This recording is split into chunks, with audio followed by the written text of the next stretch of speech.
Blessings, beloveds. Welcome back. Just wanting to add a few more details to the Venus retrograde cycle.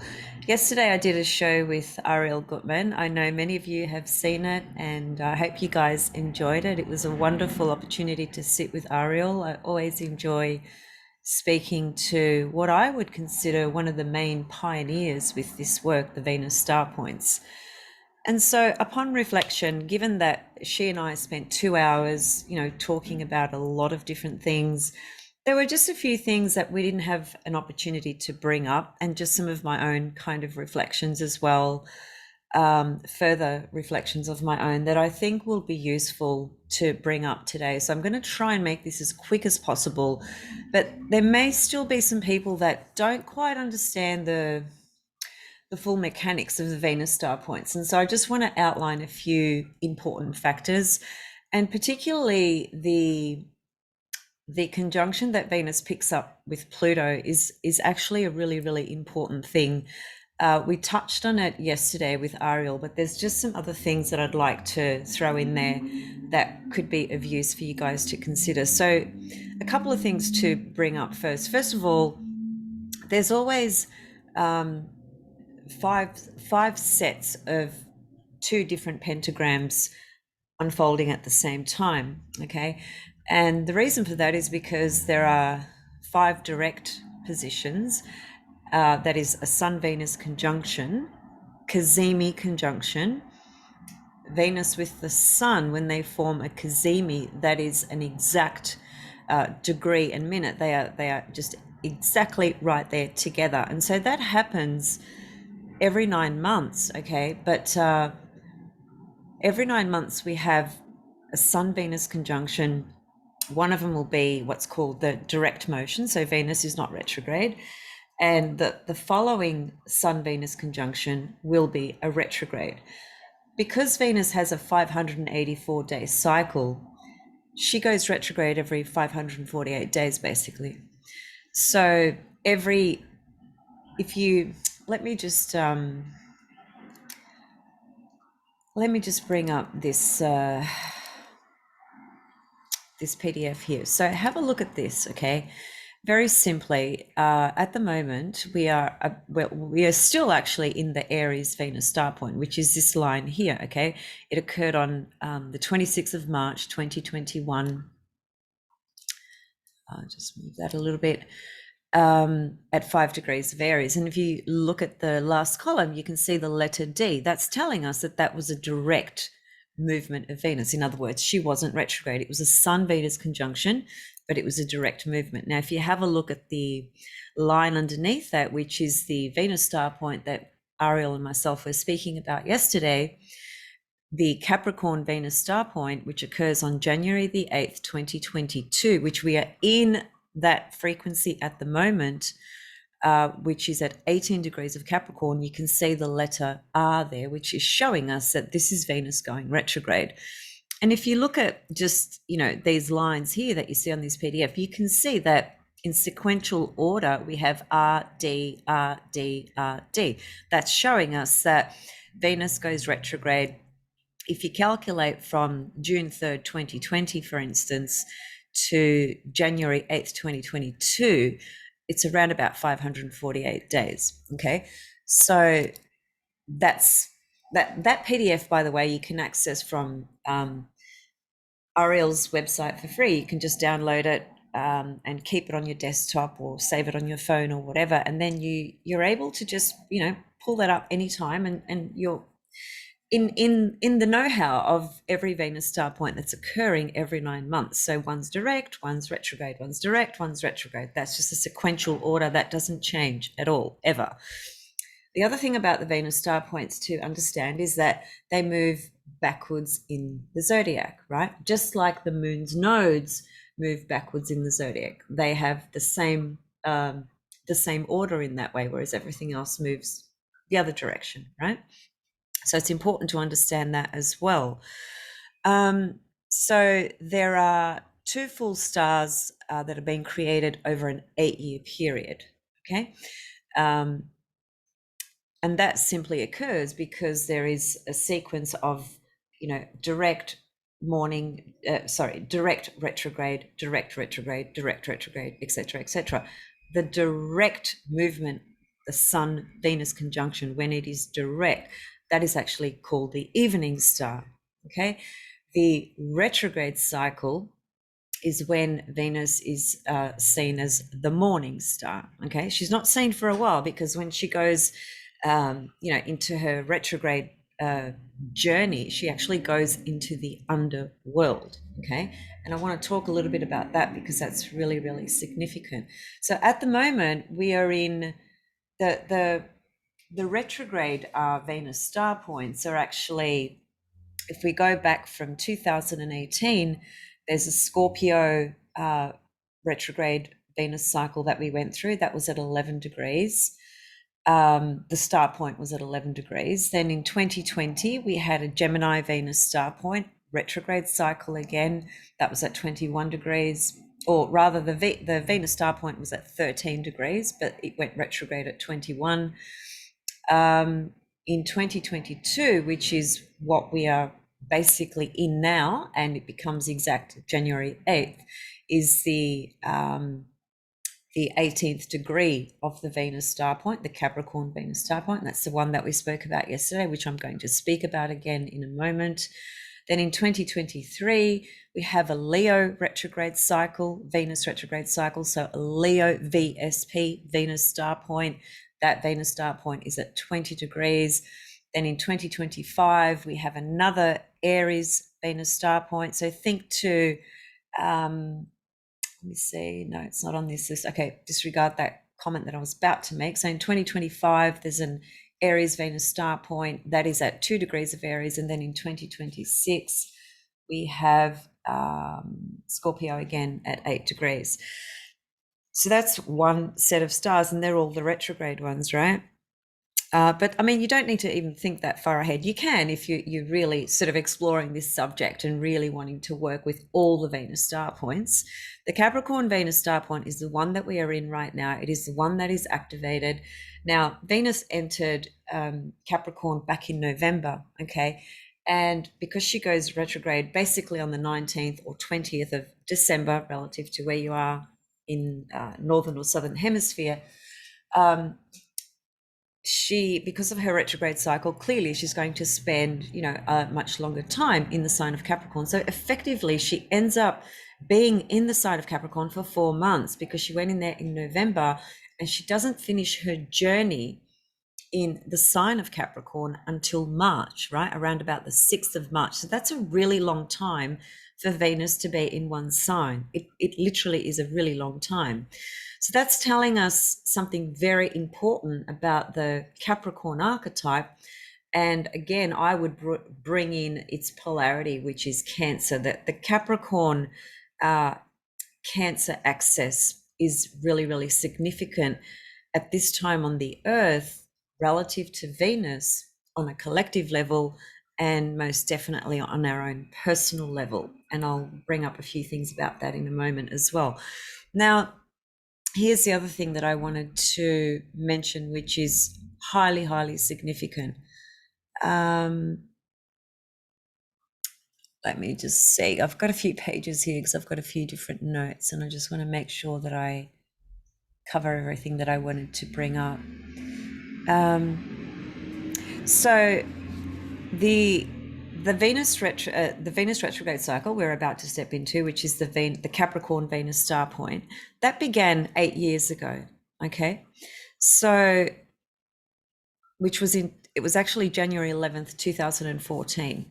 Okay, and it was at 21 degrees of Capricorn. Then the Capricorn Venus star point was 21 degrees. Okay, 8 years ago. So as we said yesterday, one thing to do is to, first of all, track this degree of Capricorn in your chart. Where does it land in your own chart, right? Regardless of whether you've got anything there or you don't, just track where at the moment, at least the 18th degree of Capricorn, track where that is, right? Think about what was going on in your life 8 years ago, and then track also to 4 years ago, because these these Venus star points, when Venus goes retrograde, all right, she begins a new 8-year cycle relative to that particular Venus star point, in this case, Capricorn. So this cycle began 8 years ago. It's actually completing now. 4 years ago, we're at the midpoint. So you might have had really significant events or shifts occur even at the midpoint, which was 4 years ago. And like we said yesterday as well, whilst this is the closure of one cycle and the beginning of another, it can mirror certain things coming to an end, closing, finishing, but it can also mirror a lot of hard work that you've been doing over the last 8 years, particularly with Capricorn characteristics, Capricorn streams, Capricorn things of life. So that would have to do with work, career, professional reputation, responsibilities, duties, just the things that you create in your world on that external level, right? And so you might have been working at something, really hard the last 4 years or through the last 8 years. And now you're at that next stage where you're ready to, as we said yesterday, spiral up. Okay. Because these Venus star points, as we showed you yesterday on the graph, they create that beautiful, well, it's a pentagram, but the Venus, Sun, and the Earth create this beautiful flower together, right? And it's a spiraling motion, if you like, right? It sort of spirals in these, different directions, which creates that flower. So, symbolically, that means that we are kind of spiraling up, as it were, right? When we get to the end of a cycle and we are about to start another cycle. So every 8 years, we have this new cycle beginning with Venus relative to a particular sign, archetype, degree that she's at. Now, there's only ever 5 signs on this Venus star clock, right? It's actually a cosmic clock that's kind of working, in one way, it's working behind the zodiac, if you like. We have the tropical zodiac, we have, the sun, the moon, Venus, the earth, all the planets, right? Traveling through the tropical zodiac, right? Which is the sun's pathway. It's called the ecliptic, right? That's the sun's pathway, and everything sort of follows that in the tropical system, which is based on the 4 seasons that we have here on the earth, right? 21st of March, for instance, is 0 degrees of Aries. And we're about to have the solstice as well on the 21st, right, of December. That's another seasonal time period that corresponds to the tropical zodiac. So we have the tropical zodiac, we have the Venus clock, as it were, behind that. And then even behind that, we have the sidereal zodiac, the fixed stars, the constellations. So there's a few different layers. And then even further back, if you like, we have the esoteric astrological frequencies and things, mechanics of things going on as well. So there's quite a few different layers when you're working with astrology. But the Venus pentagram literally is this cosmic clock, sort of ticking away very, very slowly, right? I mean, think about it. She spends approximately 100 years in one sign, right, before she completes her whole journey in one archetype. That cycle is around about 100 years, sometimes more. So it's a very long time. So it's a slow moving cosmic clock in the background, which is the cosmic heartbeat, as Ariel calls it. Okay, so that's that. The word cazimi, just so that you are aware, because that is the most common word that's used for a conjunction that occurs with a planet, with the sun. Okay, a cazimi refers to in the heart of the sun. So when the sun and Venus come together and they kiss each other, that's called a cazimi conjunction, right? The Capricorn Venus star point, as we said yesterday, started in 1986. So it's a fairly young Venus star point in the sign of Capricorn. It started as the evening star on the 19th of January 1986. And like we said yesterday, there's not a lot of souls on the planet that have that as their star point because, there's a lot of older people perhaps on the planet. So anyway, there's not a lot of famous examples that we can draw. There's quite a few, but there's not loads and loads and loads, right? Because it's a new star point, relatively new.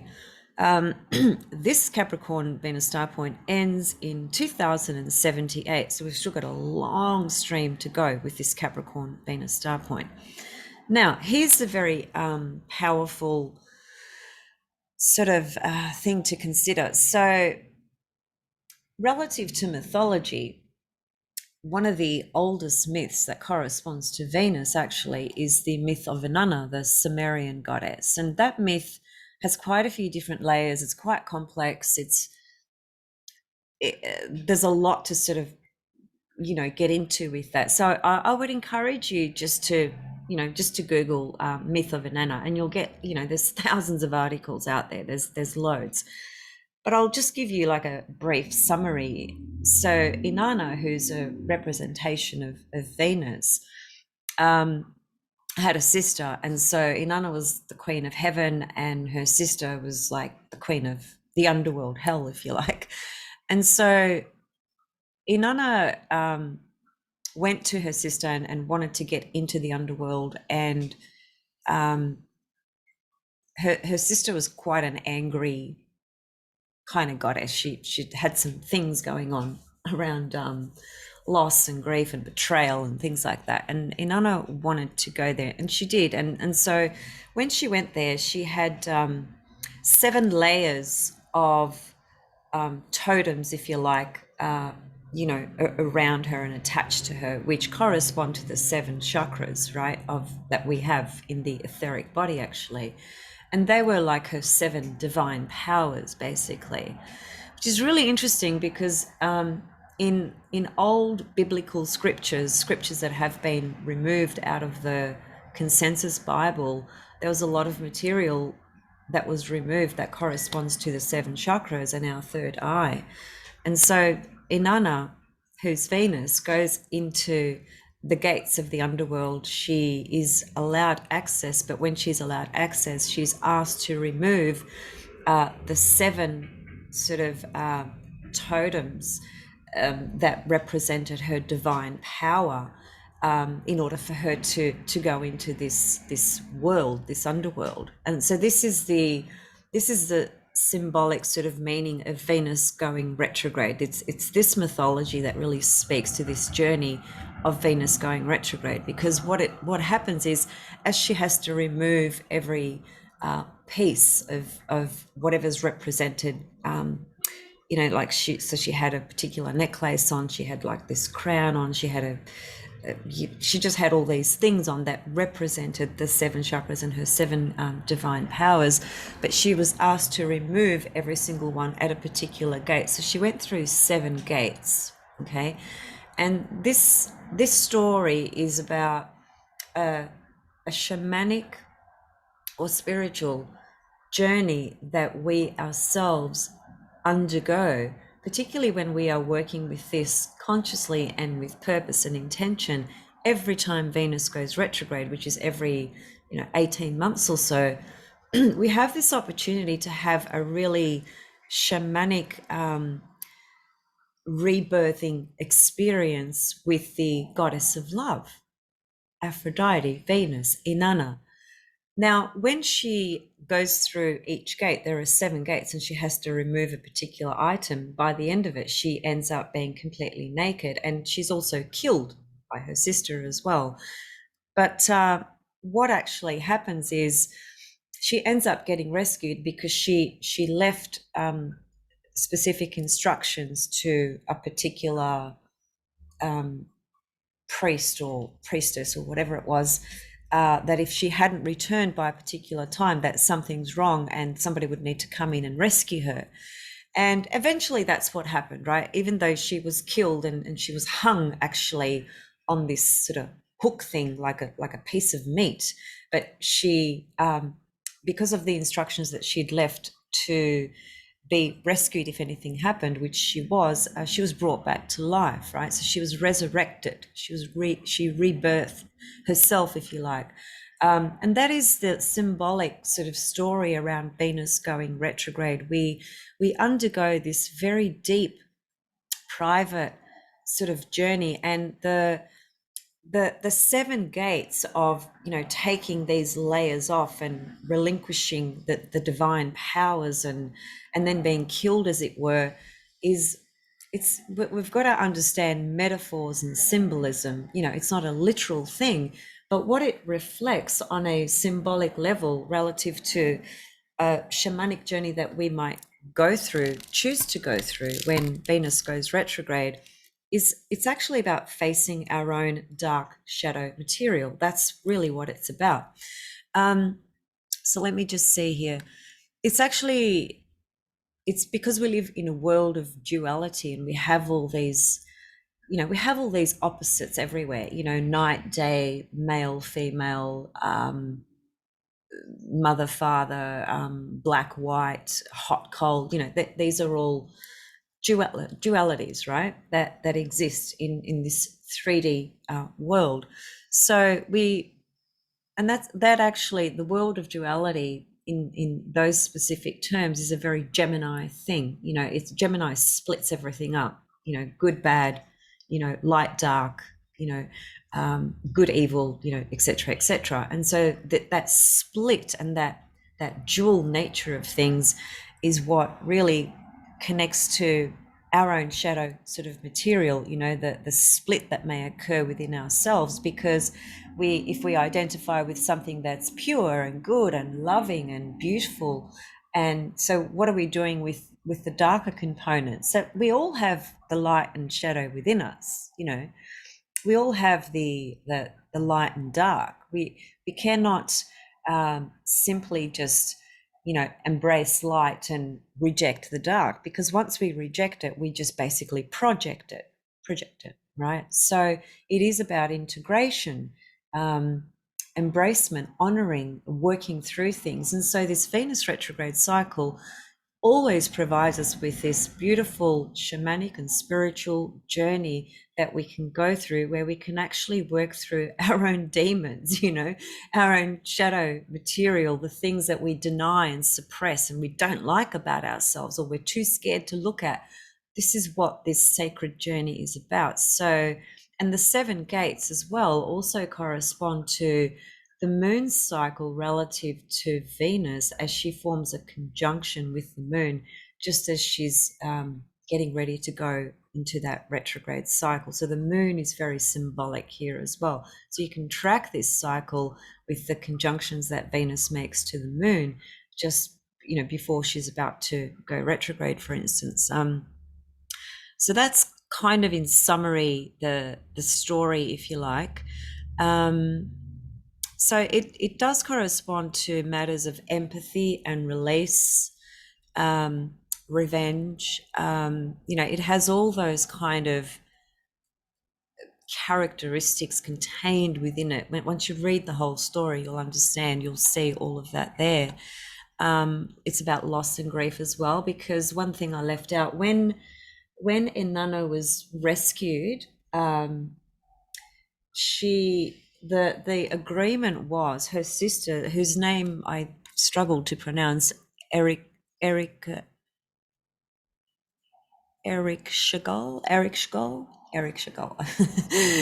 It's a tough one to pronounce, but her sister, who agreed to allow Inanna to be saved, rescued, revived, you know, reborn and back into the heavens, if you like, as the Queen of Heavens, which that's who Inanna was. She had to bring someone back as a replacement. And when she was released and went back into the heavens, she saw the amount of people that were mourning and grieving for her death, because they thought she died, which she did, but she was reborn. And the only one that just didn't give a shit, basically, was her partner.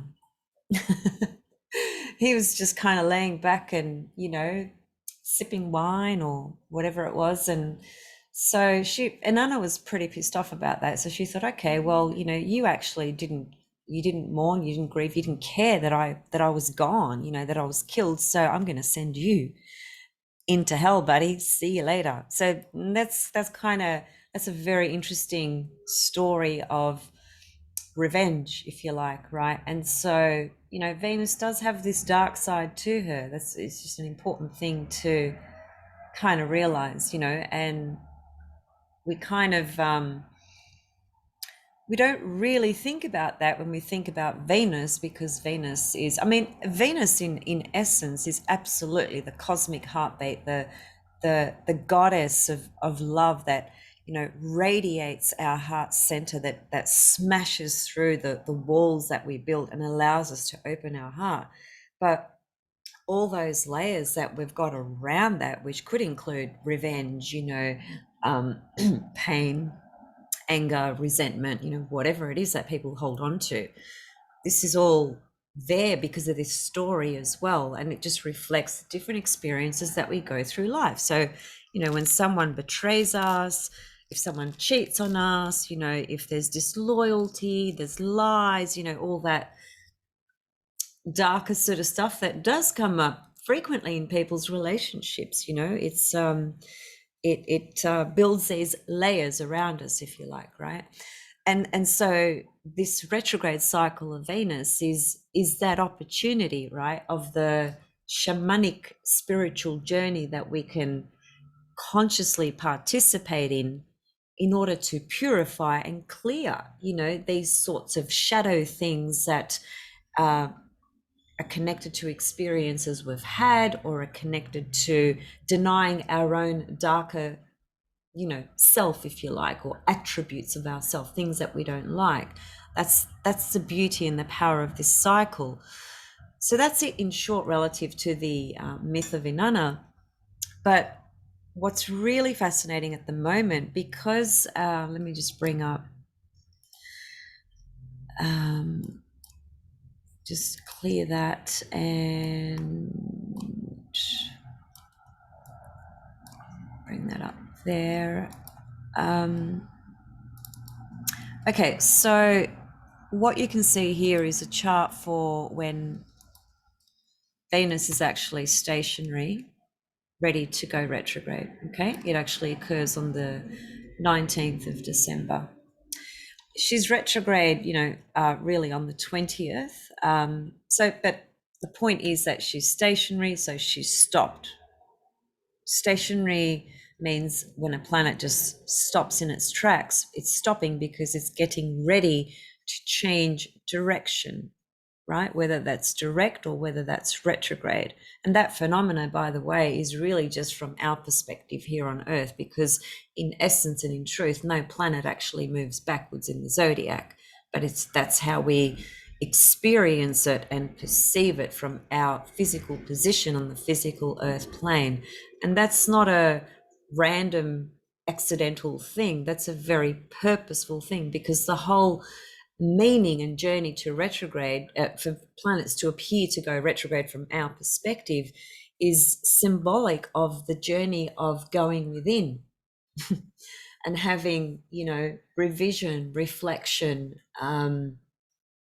deep sort of processes that can help us to kind of withdraw from the external world, if you like. You know, there's a very deep journey and process that goes on with retrograde planets, whether it's the transits of retrograde planets or whether it's being born with retrograde planets.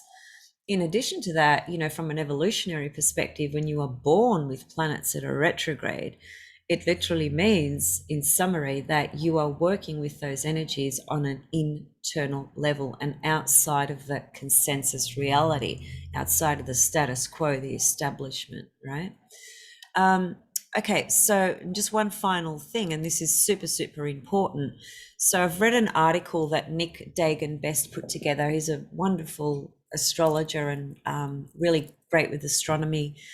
And he's written an article in the Mountain Astrologer. So if you have access to the Mountain Astrologer, you can access this article. And I'm not going to read it all, but I'm just going to point to a couple of things that are really important. This Venus-Pluto conjunction that you see here, that is picked up by Venus, joins Pluto. So she goes retrograde pretty much just like, if you look at Pluto, it's 25 degrees and Venus is 26. So that's an extremely close conjunction. Okay. Now, she is going to form this conjunction 3 times to Pluto. Okay. Because she's going to go retrograde, in a couple of days' time. So she's going to go back, she's going to come back again, to meeting up with Pluto, and then finally she's going to pass over Pluto again. That's a triple conjunction journey. So Venus retrograde is symbolic of an inner underworld journey that we go through. And it's a double signature, as we talked about this ever so briefly yesterday with Ariel. Venus conjunct Pluto is a double signature to Venus retrograde, is symbolic of going into an underworld journey. And Venus Pluto conjunction is also a process, a journey, an experience of going into the underworld, because Pluto is the underworld. So there's something very powerful about this Venus-Pluto conjunction, and this is another reason why it's so powerful. So basically, I'll just read these couple of comments here, right? So transiting Venus will station retrograde at 26. Okay, you can see that there. On the 19th of December, you can see that here in the chart. He says, whereas 8 years ago, it occurred at the 28th degree, right, on December 21, okay, in 2013. He says, however, this upcoming retrograde interval is unique relative to its precedents because the station occurs within a degree of conjunction to Pluto. So 8 years ago, the conjunction wasn't as close. This one is super close. It's only a degree apart. So it's just completely amplified with, magnetic energy. Venus is the magnetic principle, and Pluto has a really strong magnetic force to it as well. This is a magnification of all things to do with Venus Pluto, right? It's a really, really intense aspect to have in your chart, or Venus opposite Pluto, just as intense, right? Now, the transit cycle alignment of Venus retrograde and Pluto comes and goes in phases about twice per century. Although Venus stations occurring this close to Pluto are considerably more rare. Venus stationed direct within 4 degrees conjunct to Pluto in Scorpio, basically back in November 1986.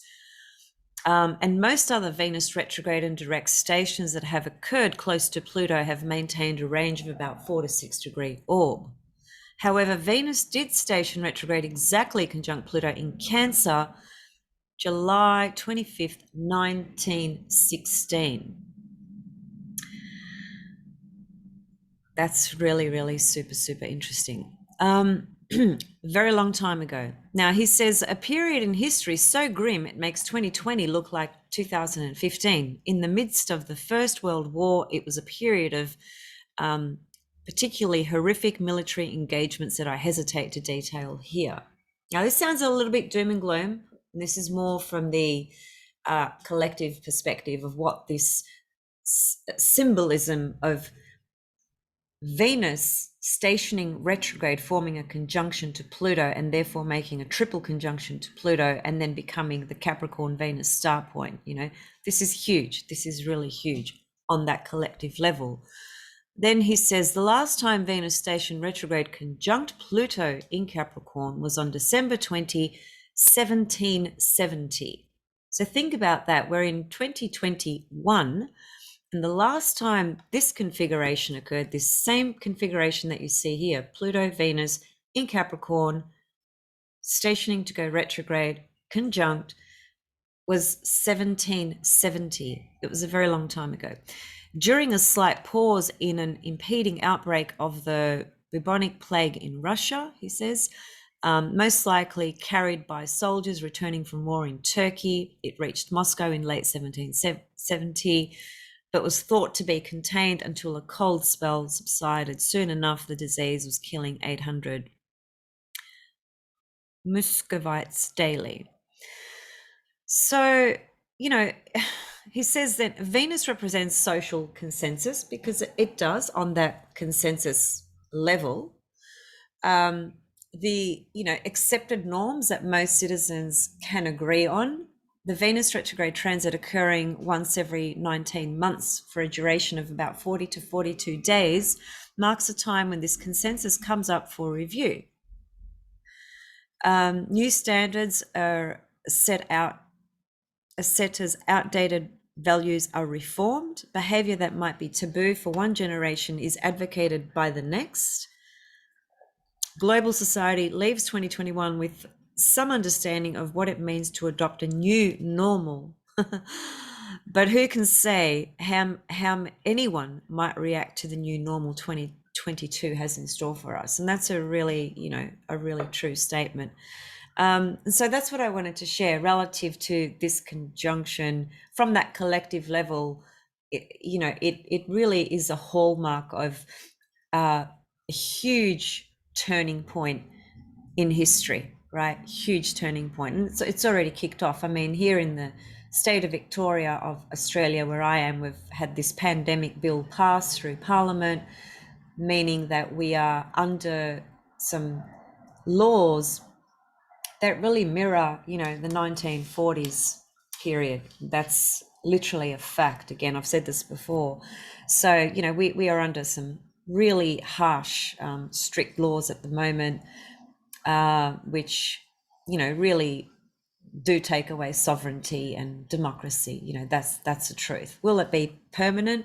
Well, nothing is permanent, but the fact that they have passed under these energies is pretty interesting, isn't it? Because Capricorn is the consensus reality. It is government, it is structure, it is policies, it's consensus reality, it's rules and norms and laws as per man, right? Not natural law. Natural law is matriarchal in nature. Man-made law is patriarchal in nature, and that's what we are actually under the spell of, if you like, at the moment, because of this Capricorn energy with Venus star point in Capricorn, Pluto in Capricorn. But there's hope, because the Scorpio Venus star point transitions into Libra. The first entry of that, the curtain opening of that, occurs next year, around about October of 2022. And that is also followed by Pluto ingressing into Aquarius. But, like we were saying yesterday with Ariel, when Pluto is in the air, death is a given in a lot of ways, and given the nature of reality, that it would seem to imply a lot of physical death, and that's going to come through in a lot of different ways. Depends how in tune, aware, insightful you are of what's actually really going on out there. So anyway, that's sort of the collective stream of things. But the main reason I wanted to come and share this information today was to inspire and encourage you all to really tune into the Venus retrograde cycle, which occurs, every 548 days. And it really is a sacred shamanic journey that we can consciously participate in order for our own growth, integration, release, purging, purification. And it's working with the divine feminine and the feminine frequency. That does not mean, of course, that it's only for women. We all have feminine and masculine qualities and traits within us, regardless of our gender. So it really is an opportunity for any person to consciously work with this journey. It can be, I guess, it's sort of hard to say what it will be for each of you, because it's it's a unique experience for all of us, right? Depending on who we are and what our soul is working through and evolving through, and what's going on in your life and things like that. But the thing that would be the same would be that once you consciously decide to participate in this beautiful shamanic sacred journey with Venus going into the underworld, that is you going inside yourself and just working with whatever is there, you know, the shadow stuff, the private secret stuff that you don't tell anybody, the stuff that you fear, the stuff that you've denied or suppressed, you know, whatever it is. This is a you know, an ample opportunity to really dive into the fire, as it were, and be purified, you know, of what you are ready to clear up. So it's an incredibly, you know, intense and powerful journey. And, you know, think about Pluto Venus. Well, Pluto Venus is you know, extreme desire, you know, it's passion, it's, you know, erotic love, it's deep love, it's soul connection, it's mystery, death, rebirth, it's intoxicating, it's erotic, it goes straight into the soul. These are all words that describe Venus Pluto energy, right? It's feeling deeply connected to your beloved, or to the beloved. It's transformation through love, right? So, you know, on the flip side of that coin, it can be obsession, you know, compulsion, jealousy, rage. You know, it can bring up an array of different experiences or emotions, or feelings. And it's not about making one thing bad and one thing good and any of that, you know, simpleness. It's really just about embodying what comes up for you, sitting with that, you know, feeling it, having a visceral encounter with yourself through this retrograde process, and honoring, you know, Venus, honoring the goddess of love through that process, and allowing her to work through your heart energy. She's the cosmic heartbeat of everything, of all things. So it's really about smashing through that heart and just opening up to clear and purify, so that you can be more loving to yourself, and therefore more loving to everybody else as well, because there is nothing more powerful and nothing greater than the power of love. Whilst that may sound like a cliche and it gets tossed around, you know, so flippantly, you know, like it's just words, it is words. But when it's an embodied, authentic experience, it heals, you know, it really heals. That's what it does. The greatest source of all things is love, and that's what Venus can bring to us and teach us and help us embody and embrace and and heal and cultivate and expand on and receive. You know, Venus is how we receive love. She's a magnetic principle. She attracts into her sphere whatever she wants. She's the magnetic force of love. And think about the Kazemi, like Ariel was saying yesterday, the Kazemi, which is the Sun-Venus conjunction. Venus radiates love. So she shines this beautiful, radiant force, cosmic heartbeat onto whatever she touches. So, and like we were saying yesterday, well, what does Capricorn and Saturn kind of want out of this energy in Pluto? Because she's joining with those forces, being that she's the Capricorn Venus star point, right? And Saturn is the ruler.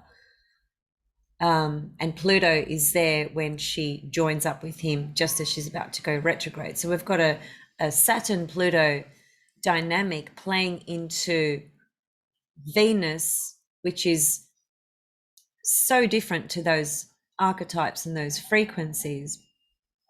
I think the main thing that perhaps we could say Pluto and Venus might have in common is that there's a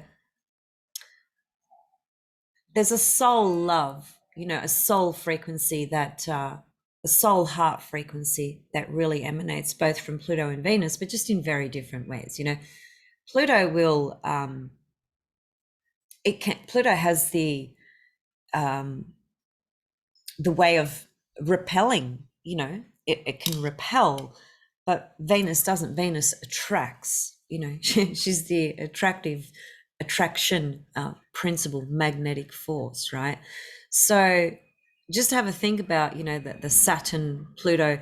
To me, Saturn Pluto always equals the hardest work that you're going to do on a deep soul level.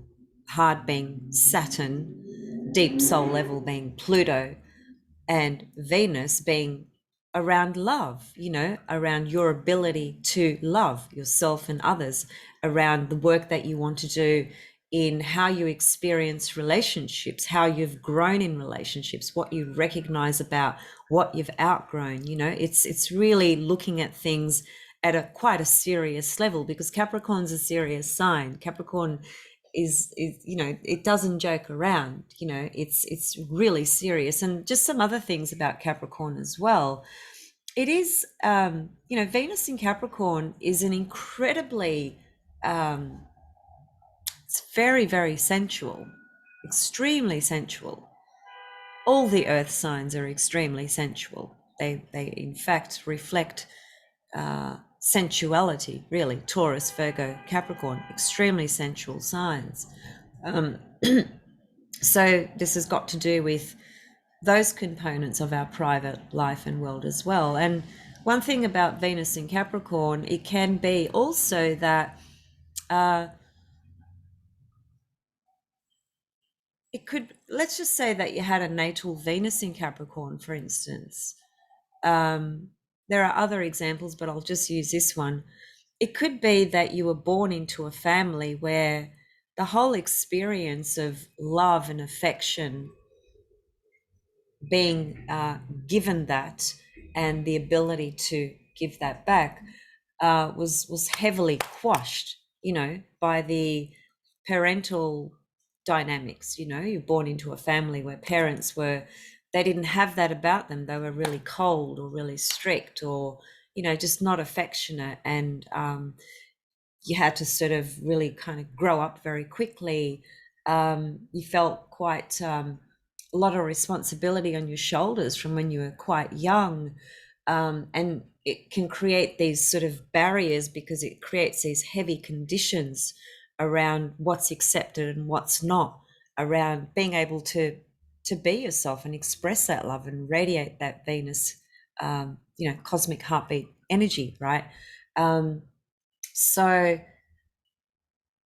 the other thing that comes up with the Venus Capricorn signature and energy is the matter of security and trust. That's a real big one. So